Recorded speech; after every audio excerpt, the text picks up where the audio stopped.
8 points de plus par rapport à la députée En Marche sortante. Les partisans de Damien Maudet le voient déjà à l'Assemblée nationale. Il est d'abord jeune, il représente bien la NUP et il représente bien mes idées. Voilà.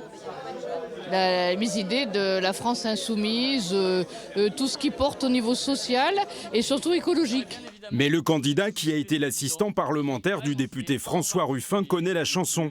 Ne pas crier victoire trop vite et aller chercher tous les votes possibles pour le second tour. Maintenant, ce qui me surprend, c'est effectivement qu'il y ait une abstention forte aujourd'hui. Ça veut dire qu'il y a tout un tas de personnes qui ont décidé de ne pas aller voter et nous, on doit continuer de les convaincre pour aller voter et de leur montrer que aujourd'hui, sur la première circonscription, mais d'ailleurs dans l'ensemble du département, on a une chance de battre Macron et d'enrayer sa politique. À 20h, l'ambiance est beaucoup plus morose chez Sophie Beaudouin-Hubière, députée La République En Marche sortante. Mais la candidate devrait compter sur les voix des Républicains au second tour. Et le match sera serré avec la gauche. Face à ces résultats, elle ne baisse pas les bras. Ils sont globalement conformes à ce qu'on avait projeté suite au présidentiel. Donc maintenant, le match est loin d'être fini.